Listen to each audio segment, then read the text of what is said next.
So, my name is Emma, and I am a therapist. I have been a therapist now for, well, I suppose if you start from my training, it's 18 years in total. So, my journey, I would say, started when I lost my nan, who was the most important person in my life. And I hit probably what I would call rock bottom. It's like just everything fell apart for me. And I think it's my mum at the time said, you really do need to go and speak to somebody. And I think like a lot of people, I was just like, oh, I don't need to speak to anybody. I'll be fine. And, but I then started to realize actually I'm not fine. So I got in touch with this lovely lady who was willing to speak to me. And I went and started my sessions with her. And after a time, I started to realize that I was also in a toxic relationship at the time, which I didn't realize. It's funny how you normalize things.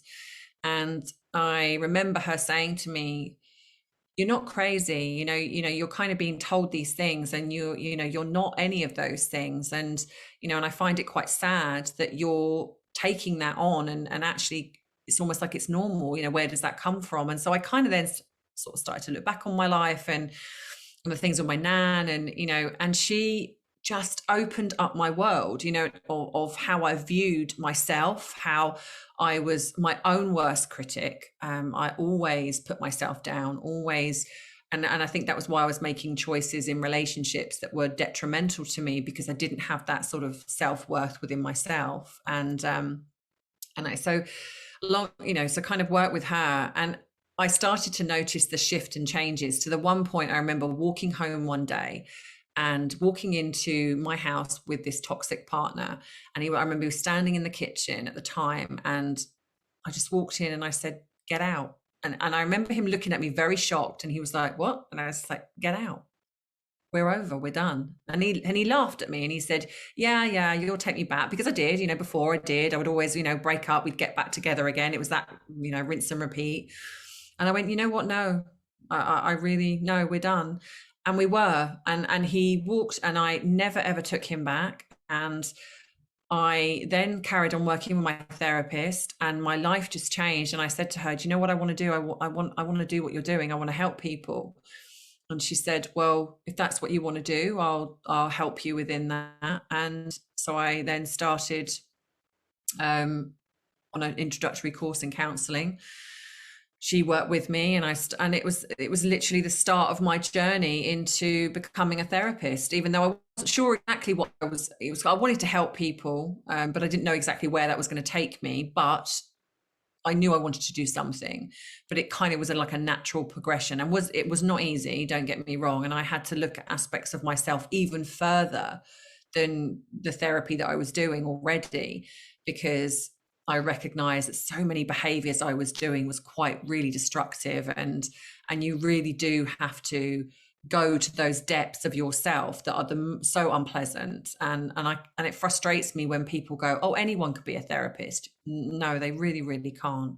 Not a good therapist, should I say, anyway. I think to be able to help people understand themselves better, how can you do that when you've not gone there yourself? How can you do that when you don't even understand yourself? Because like when I was speaking to before, it's about, being triggered. It's like, if you're not working on yourself and you don't know yourself, you can be affected by people's stories. Things can come up in a session and they can really, I still have it now. It's why I have my own therapy and my own supervision, because they can come up now. I can be talking to somebody and I can feel this reaction. And if I'm not careful, and I know now, because I've done this a long time, but if you're not somebody that knows, you can then give false information, or kind of the advice or thing that you can give a client can be based from your own personal perspective.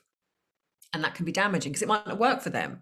So when I work with clients, I say, well, what worked for me? It doesn't mean to say it works for you, but this is what worked for me. So then people can take it if they choose to or not, So that's what I was doing. And then I went to university. I got my degree, and it was very challenging because obviously at the time I then met somebody else and was in a loving relationship. And during my time as a training, I had quite a serious accident, which almost nearly potentially damaged my career of being a therapist, but I still managed to, because the university was understanding, so they were supportive. And then I got diagnosed with my condition. It seemed to be triggered from this accident, and it's called lipedema. And so this completely knocked me for six, because it was something I was told it's incurable. There's nothing they can do for it. And they basically said probably within 5 years you'll be in a wheelchair. And this was back in 2010. And so, of course, my whole world fell apart. And then not only that, my partner at the time, who I was with and I was engaged to, left, because he was in it, the way he sort of said he couldn't cope with this diagnosis. He didn't sign up for it. And so I was suddenly thrown into this. I was at university and I was thrown into this. I'm raising two children who were obviously thinking of him as like a stepdad. And so I had to kind of go through that as well and deal with their grief and their loss and cope as well as a parent. And I think any parent out there that's kind of gone through something similar, when you're trying to hold it together for your kids, because they were obviously a lot younger at the time, but you just want to fall apart and you can't. And so that can be quite damaging as well, because you don't know where to go with that. So that I had to then kind of maneuver my way through that process and still carry on with trying to be be a therapist and doing all those things. No, sorry, that was because I was already a therapist. That was my BA honours, actually. So that was completely different. So I was already qualified, but this was me going on to have my BA honours. And I managed to do that and come out the other side of that. And I think my therapy then took off, because I just had this bigger understanding of this loss and this grief of what it's like being a single parent, what it's like raising, a child with autism, but then trying to cater for the needs of my other son, who at the time, was struggling in his own with what he was going on. And then he was struggling with being a brother of somebody that had autism, but it made us, I think, closer as a family. I'm very, very blessed to have an amazing relationship with my two. I mean, Tristan is 23 now and Kyle is 25, and I have the most amazing relationship with them. I'm so proud of them. They are the most amazing young men, and they've been so supportive of me in my journey and my illness, and I still manage to work and be with clients and everything. And so then, that's kind of been my life, really. I mean, in amongst all that, I mean, I'm single now, and but happily single, so because I have no time for a relationship now, but I have a dog, and that's fine, because I have great friends, my family, my mum, my dad, and and I have a great support network, and I just don't feel like I could give my time to a relationship that's deserving for somebody, because I just have no time, so I'm not saying that it's completely off the cards, so maybe later on, but at the moment I'm okay with that. But I think dealing with my condition as well has also made me aware of my own mortality as well, because as you know, I mean, it's been a long time. I'm not in a wheelchair. I fought that, and I've really, really tried. But does it affect me? Yes, it does. Like when we were talking earlier, it's, I'm in pain as well at times, and it's quite debilitating. The hot weather, my body doesn't like it at all. So there are times when it does affect my confidence, when I'm having a particularly bad day, and I do have those negative thoughts that sometimes can creep in, but they're very fleeting, because at the end of the day, I know who I am, and how I look surfacely doesn't change who I am inside, so as much as, and if somebody wants to judge me on how I look, then that's on them, that's got nothing to do with me. But it took me a long time to understand that, and that's why I really want to advocate for this condition, because it's not recognised on the NHS. There is help out there, but you have to pay privately for it, so it's a lot of money. It's about, I think, to have it's called tumescent liposuction, I think, and it's about £5,000 for one lot, and you'd probably need 2 or 3 maybe. So it's a lot of money, and especially for people who don't have anywhere near that amount. You know, people have mortgaged their homes to get this work, you know, to get this surgery, and it's crazy to me. You know, there should be more on the NHS for certain, you know, disabilities, or especially if it's affecting someone's self-esteem, or you know, if you can get a boob job or a nose job on the NHS for something, then surely this should be something that's up there as well. You know, so I'm kind of advocating for that as well. So yeah, so doing this work has just been full-time work. It's helping people. And then obviously, as you know, we went to lockdown, and that changed everything for me. And the people that I was working with, they could no longer come, they couldn't afford it, or obviously they couldn't come to my house because obviously, you know, we locked down rules. So I was just kind of left in this void of what do I do now, you know? And I think, you know, initially it was okay because I had a bit of a break, and that's nice, because self-care is always important. But then after a while it was like, okay, and now I feel lost. I feel absolutely lost now, and I don't know when this is going to change. I can't just be like this for whenever, you know. So what can I do? And that was when I got in touch with my friend Taz, because she had her own YouTube channel and she was talking about the royal family. And she put I put a tweet out about eating disorders. And so I said to her, I know about eating disorders. I'm a therapist. Do you want to have a chat about it? She's like, yeah, absolutely. We had a conversation, and suddenly I was like, I've got this great idea. How do you fancy, because I know nothing about YouTube, how do you fancy coming on board? And of course, I think I'd already said about my son saying, oh, you know, why don't you do your poetry? And I was just like, no, but this works. This I like this idea. You know, this is a good idea. And so I was very nervous. I mean, I don't really suffer with nerves, but as soon as kind of we sat and did this first video, it was like everything that I knew as a therapist just literally went out of my brain. And I remember, I think we did the video probably about 5 times, because it was like I just couldn't relax. I couldn't be natural. And she was like, just relax, just be you. And I was like, it feels weird. It feels weird, and I just couldn't get it. And but as it's progressed, it's, you know, and I think the feedback that we got initially was like, you know, this is great, this is really helpful. So of course that gives you a little bit of a boost, because you're kind of like, oh, okay, people like it, you know, because I think that's the first thing you think of is, oh, I'm going to get slammed. People are going to be like, what are you doing? And I think I had a few critiques. I had people go, I think I had one that said, how can your hair is too red. How can you be a therapist with red hair? Which I found crazy. I was just like, I don't really know if my hair color makes any difference to what I do in my career, but okay, opinion. And it's just gone from there, and it's gone from strength to strength to strength. And the feedback that I've got from people, the emails where they've kind of said, your videos have really, really helped me. They've helped me understand certain aspects of myself. They've made me realize I was in a toxic relationship, or I was just dealing with some bullying and I didn't realize. And, you know, and I think when you get that reinforcement, you know, well, I know that I'm doing the right thing. And I think it's just made me realize that this is so valuable.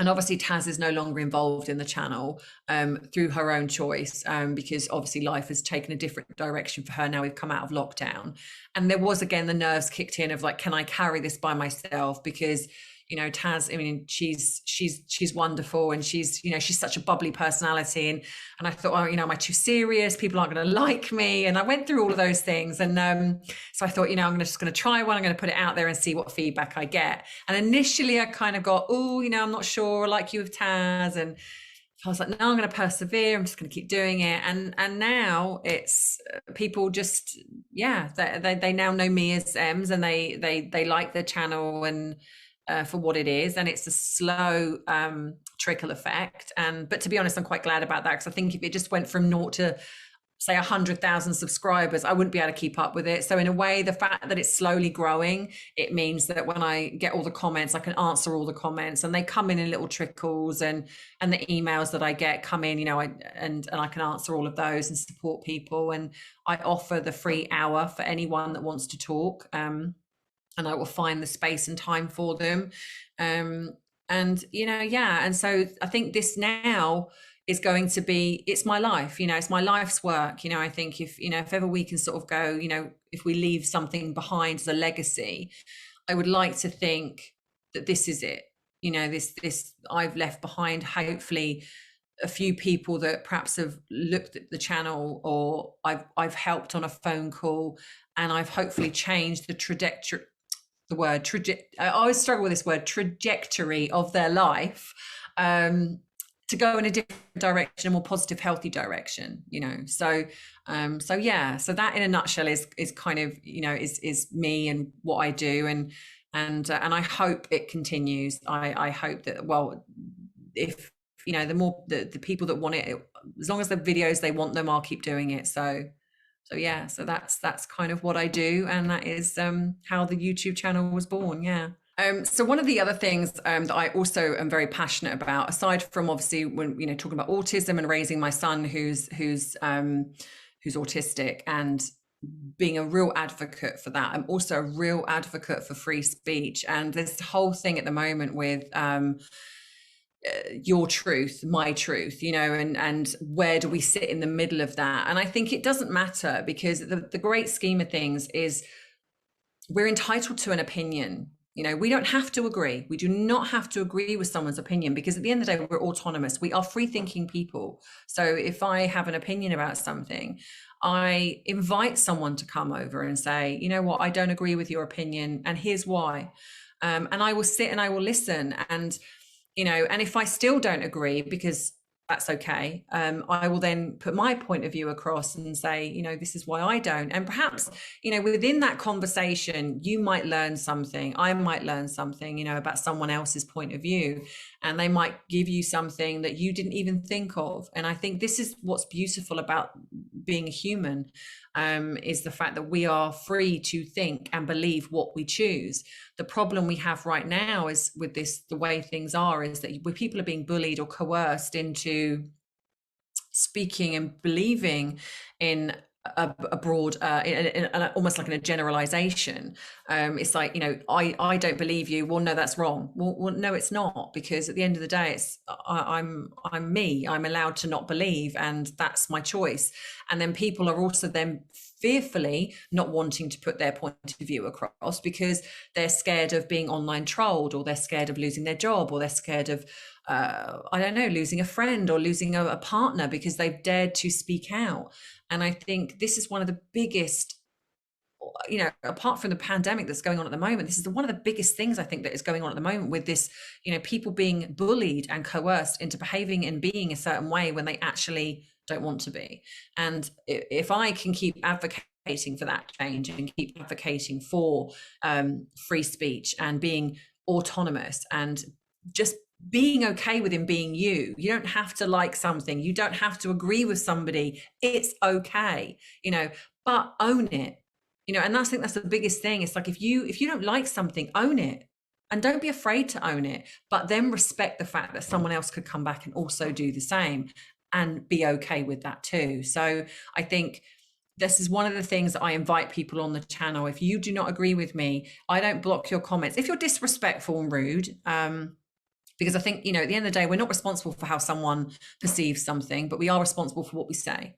So, if you're going to have a conversation with somebody, you want to put your point of view across, then be respectful within that, because at the end of the day, that's a healthy communication, and I think that's when we can communicate effectively. But so if someone's rude and disrespectful on the channel, and they come across quite nasty, then I wouldn't tolerate that.